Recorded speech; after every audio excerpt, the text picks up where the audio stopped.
Hello and welcome to my thoughts on Wings Over Yakyakistan. If you haven't read it yet, you can click here and I'll read it for you. Alright, everyone ready? Let's go. So, as the title suggests, we're in Yakyakistan for a Wonderbolt show. Dun dun dun dun. But then dragons, rawr! They take one overarching plot, then make two stories. That's cool. With part one being a cute little story about courage, and part two, being about the dragon attack.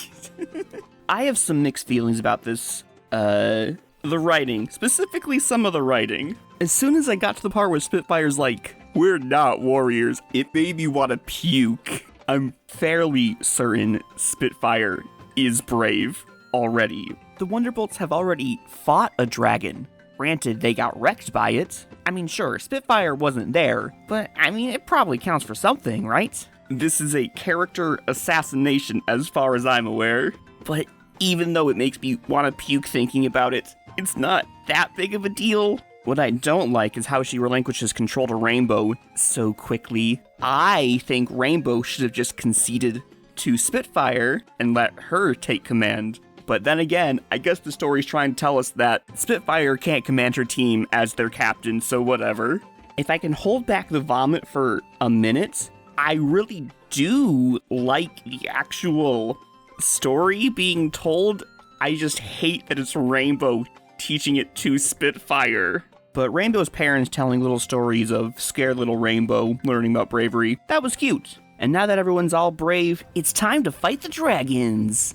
Oh my god. Okay, so when Spitfire and Rainbow are flying around the dragons, the first thing I thought when I saw this panel was, oh my god, they're gonna make out.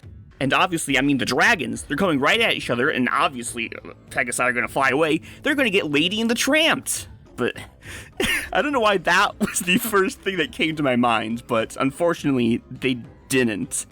Kinda sad, but very understandable why that didn't happen. And bam, Twilight's finally here, and she's like, let's kill them all. And it's like, wait, hello? Aren't they your allies, Twilight? I guess for some reason, they don't think Ember is behind this assault.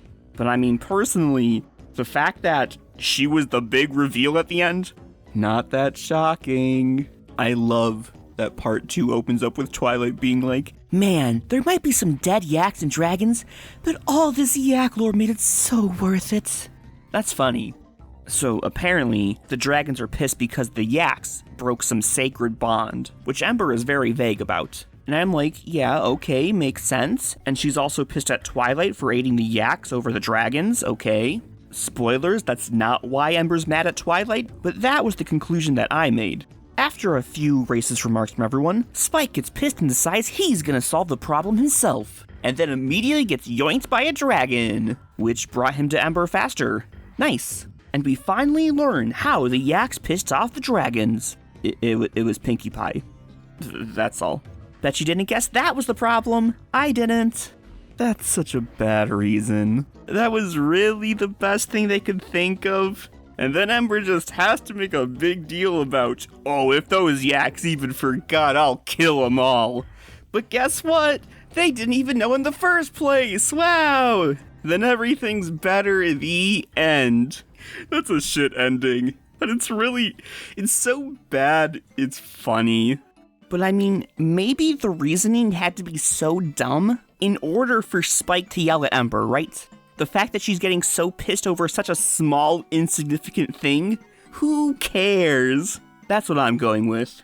Anyway, the moral of the story, read your books, use your words, not your fists, and don't be racist. Then everyone lived happily ever after, the end. So overall, I really do like the dragon attack plotline.